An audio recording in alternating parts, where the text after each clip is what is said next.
یہ زبانیں شیطانی ٹریک بن چکی ہیں, ابلیسی ہائی وے بن چکی ہیں, یہ فتنہ فیکٹری بن چکی ہے. اور دنیا دار تو دنیا دار رہے, مائنڈ نہ کرنا. 70 سے 80% مذہبی لوگ چھوٹے بڑے یقین کریں ان کو زبان کا کینسر ہو چکا ہے. اگر آپ میں سے کوئی بندہ کھڑا ہو گیا مجھ سے سوال کرے نا, یار یہ بھی سوال کیا کرو, الٹے سیدھے فقہی سوالات کرتے رہتے ہو, یہ بھی سوال کیا کرو. اگر آپ میں سے کوئی بندہ کھڑا ہو کے مجھے سوال کرے نا, شیخ صاحب زندگی میں کیا سیکھنا ہے اور کیا سکھانا ہے, تو میں اس نتیجے پہ ماشاءاللہ تبارک اللہ پہنچا ہوں جو زندگی میں آپ نے نا زبان کو بند رکھنا سیکھنا ہے, اور اپنے بچوں اور شاگردوں کو زبان بند رکھنا, یہ ان کو آپ نے علم سکھانا ہے. اور زبان بند رکھنا بھی بیٹا کو نیکی ہے. یہ سٹیج ڈرامے, یہ جگت بازی, چاہے حافظ ہیں غیر حافظ ہیں, دیندار ہیں غیر دیندار ہیں, نمازی ہیں غیر نمازی ہیں, کوئی 10 سے 15% ہوں گے جن میں ہم نے کوئی خیر دیکھی ہے. ورنہ ایسے ہی لگتا ہے کہ یہ نا جگت بازوں کا ہی سارا ٹبر ہے. حتیٰ کہ حاجی صاحب یقین کرے جوان بچے ماں کو جگتے مارتے ہیں, باپ کو جگتے مارتے ہیں. ان بچوں کو سمجھاؤ بیٹا زبان بند رکھنا یہ بھی نیکی ہے. آپ کو پتا کتنی بڑی نیکی ہے؟ رسول رحمت صلی اللہ علیہ وسلم کی ولادت اور وفات اور جشن کی باتیں کرتے ہو. ایک صحابی کہتے ہیں میں نے نبی صلی اللہ علیہ وسلم کے ساتھ بڑا وقت گزارا, میں نے آپ میں 2 خوبیاں دیکھیں, طویل السمت قلیل الضحک. رسول اللہ کی مجلس میں صحبت میں نے یہ چیز دیکھی, ایک تو آپ خاموش بہت زیادہ رہتے تھے, دوسرا نبی علیہ السلام مسکراتے بہت کم تھے. پیارے بھائیو یہ بھی نیکی ہے. رسول رحمت فرماتے ہیں خاموشی بہترین صدقہ ہے. رسول رحمت السلام فرماتے ہیں خاموشی نجات ہے. او سرکار کی آمد مرحبا, او غلامی رسول میں موت بھی قبول ہے, حرمت رسول میں جان بھی قربان ہے. رسول رحمت علیہ السلام فرماتے ہیں یہ خاموشی نجات ہے. پھر رسول اللہ صلی اللہ علیہ وآلہ وسلم نے اللہ تعالیٰ کی قسم اٹھا کر یہ بات کہی ہے کہ میں اللہ کا نبی اس ذات کی قسم اٹھا کے کہتا ہوں جس کے ہاتھ میں میری جان ہے. جملہ سننا, آپ فرماتے ہیں میں اس اللہ کی قسم اٹھا کے کہتا ہوں جس کے ہاتھ میں میری جان ہے, کسی بھی انسان کے لیے خاموشی سے زیادہ بہتر زیور ہو ہی نہیں سکتا. جائز باتیں بھی زیادہ کریں تو دل سخت ہو جاتا ہے. اگر انسان لان تان پہ لگ جائے, تہمت بازی پہ لگ جائے, فحشیات پہ لگ جائے, جگتوں پہ لگ جائے, رنگ کے تانے, قد کے تانے, جہیز کے تانے, تو بیٹا ستیہ ناس ہو جاتا ہے. یہ دل ٹیڑے ہو جاتے ہیں. اکثر لوگ کہتے ہیں شیخ صاحب رونا نہیں آتا. اکثر لوگ کہتے ہیں جی میرا حافظہ ٹھیک نہیں, میں منزل بھول گیا ہوں. اکثر لوگ کہتے ہیں جی ایمان کی لذت نہیں. بیٹا تیری زبان کی آوارگی نے تیرے دل کو ٹیڑھا کر کے رکھ دیا ہے. پیارے بھائیو اگر آپ کو رسول رحمت صلی اللہ علیہ وآلہ وسلم سے محبت ہے تو میں آپ کے ذریعے پوری دنیا میں میسج دیتا ہوں, یار خاموشی بھی عبادت ہے, یار خاموشی بھی صدقہ ہے. شرم نہیں آتی؟ لوگوں کے گھروں میں جھانکتے ہو, لوگوں کی عزتوں پہ حملے کرتے ہو, فوش مذاق کرتے ہو. چلیں زیادہ نہیں, میں صرف آپ کو نا 5 احادیث سناتا ہوں. آپ یہ 5 احادیث ذرا پوری توجہ کے ساتھ سماعت فرمائیں. سب سے پہلی حدیث, رسول رحمت علیہ السلام کے پاس ایک صحابی آئے, آ کے کہنے لگے حدثنی بامر اعتصم به. اللہ کے نبی علیہ السلام مجھے کوئی زبردست سی بات بتاؤ کہ میں پلے باندھ لوں. آپ نے فرمایا قل ربی اللہ ثم استقم.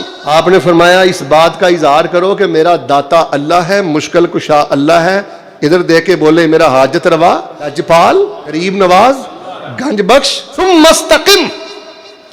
فرمایا پھر نقصان ہو جائے, ماں چلی جائے, بیٹا چلا جائے, حادثہ ہو جائے, اللہ نہ کرے ٹانگ ٹوٹ جائے, کچھ بھی ہو جائے, ثم مستقم, اللہ کو حاجت روا مشکل کشا مان کر پھر اس پہ ڈٹ جا. وہ کہنے لگے اللہ کے نبی صلی اللہ علیہ وسلم ٹھیک ہے جی, توحید پہ سمجھوتا نہیں ہوگا, مر جاؤں گا کٹ جاؤں گا لیکن کسی غیر کے در پہ نہیں جھکوں گا. لیکن یہ مجھے بتائیں حاجی صاحب, ادھر دیکھیں, یہ مجھے بتائیں کہ آپ کو سب سے زیادہ مجھ سے کس بات کا ڈر ہے کہ میں کی کوئی غلطی کر سکنا, میرے کو کی کوئی وعدہ گھاٹا ہو سکتا ہے, تو میرے کو کس گل دا اندیشہ ہے؟ فاخذ بلسان نفسه وقال هذا. ادھر دیکھو, آپ نے اپنے منہ مبارک سے ایسے زبان نکالی, ایسے پکڑا اور پکڑ کے کہا اس کا ڈر ہے, یہ تیری کنٹرول میں نہیں رہے گی. معصوموں کے امام حضرت محمد رسول اللہ صلی اللہ علیہ وسلم فرما رہے ہیں اس کا مجھے ڈر ہے, یہ کنٹرول میں نہیں رہے گی. حاجی صاحب امام ابن قیم رحمہ اللہ فرماتے ہیں میں نے بڑے بڑے واعظین کو, بڑے بڑے خطباء کو, بڑے بڑے عبادت گزاروں کو بھی اس حمام میں ننگا دیکھا ہے کہ وہ لوگوں کے گھروں میں جھانکتے ہیں, ان کی عزتوں پہ حملے کرتے ہیں, اور بالکل جیسے کوئی آوارہ بچہ نہیں ہوتا ان کی زبانیں آوارہ بچوں کی طرح پلسیٹے کھاتی ہیں۔ بچہ یاد رکھنا، شاید پھر مجھے سال بھر یہاں آنے کا موقع نہ ملے، اگر آپ کی زبان اپنی نہیں نا تو بیٹا تیری کوئی نیکی بھی اپنی نہیں۔ ہم سمجھتے ہیں کہ بینک سے قرض پہ کچھ لینا یہ سود ہے۔ نبی صلی اللہ علیہ وسلم نے شان فرمایا ان ارب الربا استطالۃ فی عرض المسلم بغیر حق، فرمایا کسی مسلمان کی عزت کے بارے میں زبان کھولنا، نبی علیہ السلام فرماتے ہیں اس سے بڑا سود ہے ہی کوئی نہیں۔ سب سے بڑا سودی انسان وہ ہے جو اپنے مسلمان کی عزت پر حملہ کرتا ہے، ناحق اس پہ تہمت لگاتا ہے۔ اچھا تیسری حدیث سنیں، آپ نے فرمایا شرار امتی، میں کسی بندے کو کہوں نا کہ یہ بڑا گندا انسان ہے، بڑا شرارتی انسان ہے، بڑا غلیظ انسان ہے، یا یہ میرے حاجی صاحب تشریف فرمائے میرے سامنے، یہ مجھے کہہ دینا شیخ صاحب آپ لاہور زیادہ نہیں آتے لیکن فلاں بندے سے بچنا، یہ بڑا شریر آدمی ہے، مجھے بتائیں وہ کتنا شریر انسان ہوگا جس کو اللہ کے نبی کہے شرار ہوتی، میری امت کا سب سے بدترین انسان یہ ہے۔ پھر آپ نے فرمایا ان من ابغضکم الیہ وابعدکم منی مجلسا یوم القیامہ، فرمایا شریر انسان بھی یہ ہے اور مجھے نفرت بھی سب سے زیادہ اس سے ہے، اور قیامت والے دن میرے حوض کوثر سے اور مجھ سے یہ انسان سب سے زیادہ دور ہوگا۔ او سرکار کی آمد مرحبا، او غلامی رسول میں موت بھی قبول ہے، او حرمت رسول پر جان بھی قربان ہے۔ اگر یہ سب داموں میں سچے ہو تو اس حدیث پر اپنے آپ کو پیش کرو۔ فرمایا سب سے زیادہ مجھے نفرت ہے، سب سے زیادہ دھدکارا ہوگا قیامت والے دن، اور میری امت کا سب سے بڑا شریر ہے کون؟ السرسارون المتشدقون، فرمایا جو منہ پھٹ انسان ہے، جو چھوٹے بڑے کا لحاظ نہیں کرتا، جو لوگوں کی عزتوں کو ڈسکس کرتا ہے، جو لوگوں کی شان مقام رتبے کے خلاف باتیں کرتا ہے، چغل خور انسان ہے۔ اللہ تعالیٰ ہمیں رسول اللہ صلی اللہ علیہ وسلم کا سچا امتی بنا دے۔ اللہ تعالیٰ نے ہمارے اوپر بہت زیادہ انعامات احسانات کیے ہیں، اور اللہ تبارک و تعالیٰ کا سب سے بڑا احسان پتہ کیا ہے؟ اور بچہ ٹھیک ہے پلاٹ بھی احسان ہے، ڈگری بھی احسان ہے، کوٹھی ووٹھی یہ بھی احسان ہے، لیکن سب سے بڑا احسان پتہ کیا ہے؟ الحمدللہ الذی جعلنا من امت محمد صلی اللہ علیہ وسلم، اللہ تعالیٰ کا سب سے بڑا ہم پر احسان یہ ہے کہ اللہ سبحانہ و تعالیٰ نے ہم کو حضرت محمد صلی اللہ علیہ وسلم کا امتی بنا دی۔ یہ اللہ تعالیٰ کا سب سے بڑا احسان ہے۔ آپ نے کبھی جناب علیہ السلام کی شان پہ غور کیا ہے؟ میں تو حیران ہو جاتا ہوں کہ رسول رحمت صلی اللہ علیہ وآلہ وسلم کا نام لے کر جو بندہ ایک دفعہ کہہ دینا صلی اللہ علیہ وسلم، یا کوئی بندہ حضرت جی ایک دفعہ کہہ دینا اللہم صلی علی محمد وعلی آل محمد، یا اللہ میرے پاک پیغمبر محمد صلی اللہ علیہ وسلم کے بھی بلند کر، آپ کے نواسے، بیویاں، بیٹے، بیٹیاں، آپ کے خونی رشتہ دار جتنے مسلمان ہوئے ہیں اللہ تعالیٰ ان کے بھی درجے بلند کر۔ اللہ کہتے ہیں مجھے میرے حبیب سے اتنا پیار ہے، حاجی صاحب توجہ، اتنا پیار ہے جو میرے سونے کا نام سن کے درود پڑھ دیتا ہے نا، میں اللہ 4 کام کرتا ہوں۔ کون سے؟ وہ ایک دفعہ درود پڑھتا ہے، میں 10 گناہ معاف کر دیتا ہوں، 10 نیکیاں عطا کرتا ہوں، 10 رحمتیں نازل کر کے اپنی جنت میں 10 درجے بلند کر دیتا ہوں۔ کفر کی ظلمت جس نے مٹائی، دین کی دولت جس نے لٹائی، لہرایا توحید کا پرچم صلی اللہ علیہ وسلم، راہوں میں کانٹے جس نے بچھائے، اور گالیاں دینے والوں، بد اخلاقی کرنے والوں، اور اینٹ کا جواب پتھر سے دینے والوں، اور یہ جملے منہ سے نکالنے والوں، مینوں منہ پننا بڑا آندا ہے، میں نہیں بڑا چھوٹا ویندا، اور بدتمیزا،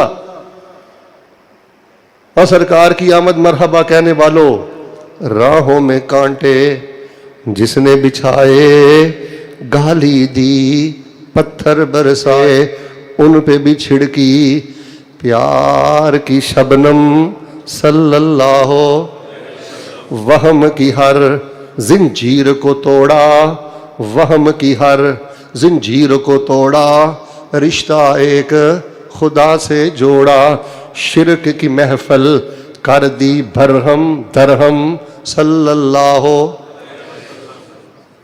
تاریخی روایات کے مطابق ہمیں معلوم ہوتا ہے کہ یہ جو ربیع الاول کا مہینہ رسول پاک علیہ السلام کی ولادت پاک کا بھی مہینہ ہے، اور رسول پاک علیہ السلام کی وفات پاک کا بھی، بالکل کلاس والا مجھے ماحول دیں جی، آپ کی ولادت پاک کا بھی مہینہ ہے اور آپ کی وفات پاک کا بھی مہینہ ہے۔ کس تاریخ کو آپ کی ولادت پاک ہوئی ہے یا کس تاریخ کو آپ کی وفات پاک ہوئی ہے، وہ تاریخ نہ قرآنی آیت میں ہے، نہ حدیث شریف میں ہے، نہ کسی صحابی کے قول میں ہے۔ یہ انڈیا کے ایک عالم گزرے ہیں احمد رضا خان بریلوی، انہوں نے ایک مستقل رسالہ لکھا ہے نطق الہلال بأرخ ولاد الحبیب والوصال۔ اس میں بھی انہوں نے کئی اقوال لکھے ہیں، کوئی کہتا ہے 2 تاریخ ہے، کوئی کہتا ہے 8 تاریخ ہے، کوئی کہتا ہے 17 تاریخ ہے، کوئی کہتا ہے 12 تاریخ ہے، کوئی کہتا ہے 9 تاریخ ہے۔ اگر رسول پاک علیہ الصلوۃ والسلام کی ولادت کا دن منانا دین ہوتا یا آپ کی وفات پاک کا غم منانا دین ہوتا تو اللہ اس کو قرآن میں بیان کرتا۔ سچ بتائیں جی، استنجے کا طریقہ دین میں ہے کہ نہیں؟ آپ جمائی لیتے ہیں، اس کو کیسے روکنا ہے، طریقہ دین میں ہے کہ نہیں؟ تو اتنا بڑا دن کہ منانے نہ منانے پر ہم گستاخ رسول کے ایک دوسرے پر فتوے لگاتے ہیں، بھائی وہ تاریخ تو دین میں سرے سے آئی نہیں ہے۔ احمد رضا خان بریلوی جیسے بہت بڑے جو انڈیا کے عالم گزرے ہیں، انہوں نے مستقل رسالہ لکھ کر کئی ایک اقوال نقل کیے ہیں۔ تو لوگ چونکہ پھر یہ آپ کی ولادت پاک کا مہینہ ہے، وفات پاک کا، آپ سے اظہار محبت کرتے ہیں اور اظہار محبت بھی اپنے انداز میں کرتے ہیں۔ دیکھیں نا جی، ایک اظہار محبت یہ ہے کہ 12 ربیع الاول کو شرکیہ قوالیاں پڑھی جائیں، ایک اظہار محبت یہ ہے کہ بھنگڑے ڈالے جائیں، ایک اظہار محبت یہ ہے کہ پہاڑیاں بنائی جائیں۔ اف میرے اللہ! ایک اظہار محبت یہ ہے کہ میریاں جوان بچیاں پورا میک اپ کر کے رات کو پھر وہ پہاڑیاں دیکھنے نکلتی ہیں، رستے بلاک ہوتے ہیں، عجیب افراتفری کے معاملے ہوتے ہیں۔ لیکن ایک اظہار محبت ہے، ہم سارا سال رسول پاک علیہ الصلوۃ والسلام کی سیرت کے جلسے کرتے ہیں، آپ کی عزت اور عظمت کو بیان کرتے ہیں۔ ہمارے ہاں یہ جو ادارہ ہے مسجد اسحاق ہے، جامعہ بلال ہے، آپ سر اس کا وزٹ کریں۔ ہم نخبۃ الاحادیث سے لے کر صحیح البخاری تک سارا سال نبی علیہ السلام کی حدیث کی کتابیں پڑھاتے ہیں۔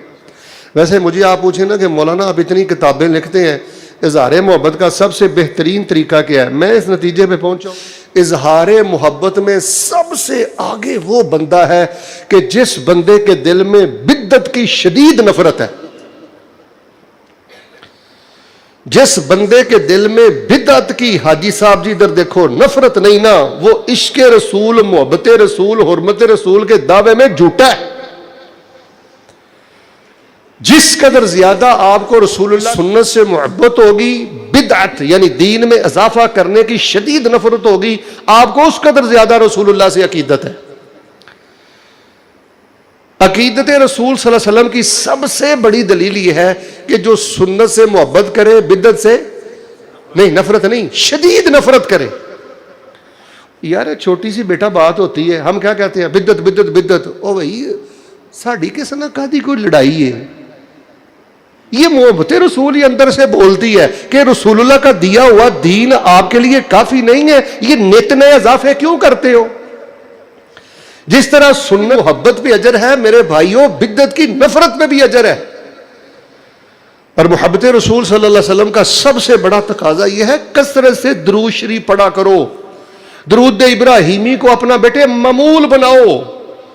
ہم نے اللہ کے فضل سے وظائف کی دنیا میں بڑا لکھا ہے، بڑا کام کیا ہے، بڑا بیان کیا ہے۔ راز دیے جاتا ہوں لاہور میں آپ کو، اگر آپ اس کو پلے باندھ لیں، بس بیٹے کو 10-15 منٹ بیٹھ کے نا 24 گھنٹوں میں سے اللہم صلی علی محمد وعلی آل محمد کما صلیت علی ابراہیم وعلی آل ابراہیم انک حمید مجید اللہم بارک علی محمد وعلی آل محمد کما بارکت علی ابراہیم وعلی آل ابراہیم انک حمید مجید. یہ کوئی 10-15 منٹ بیٹھ کے کوئی گن بھی لیا کرو، 100 دفعہ 200 دفعہ. نہیں گن سکتے کوئی بات نہیں، یہ تھوڑا سا وقت نکال کے اہتمام سے پڑھا کرو. غموں کی بات کرتے ہو، اللہ درود کی برکت سے آپ کو جنت کی خوشبو کی پہلی قسط اللہ پاک دنیا میں عطا کر دے گا. وظائف کی دنیا کا یہ بادشاہ ہے درود شریف. بہرحال اظہار محبت کا جو سب سے بہترین طریقہ میں طالب علم نے پڑھا ہے وہ یہ ہے کہ نبی علیہ الصلوۃ والسلام کے مشن کو زندہ کیا جائے. جو مقصد بعثت ہے نا، جن کاموں کے لیے نبی علیہ السلام آئے ہیں وہ کام کیے جائیں. وہ کام کون سے ہیں؟ یہ سورہ آل عمران کی ایک آیت سنیے. لقد من اللہ علی المؤمنین اذ بعث فیہم رسولا من انفسہم یتلو علیہم آیہ ویزکیہم ویعلمہم الکتاب والحکمہ وَإِن كَانُوا مِن قَبْلُ لَفِي ضَلَالٍ مُبِينٍ. نبی علیہ الصلوۃ والسلام بھائیو ہمیں صاف ستھرا کرنے آئے ہیں، تزکیہ کرنے آئے ہیں. ہمارا دماغ صاف ہو جائے، سوچیں صاف ہو جائیں، زبان صاف ہو جائے. ادھر دیکھو ہمارے دل پاک صاف ہو جائیں.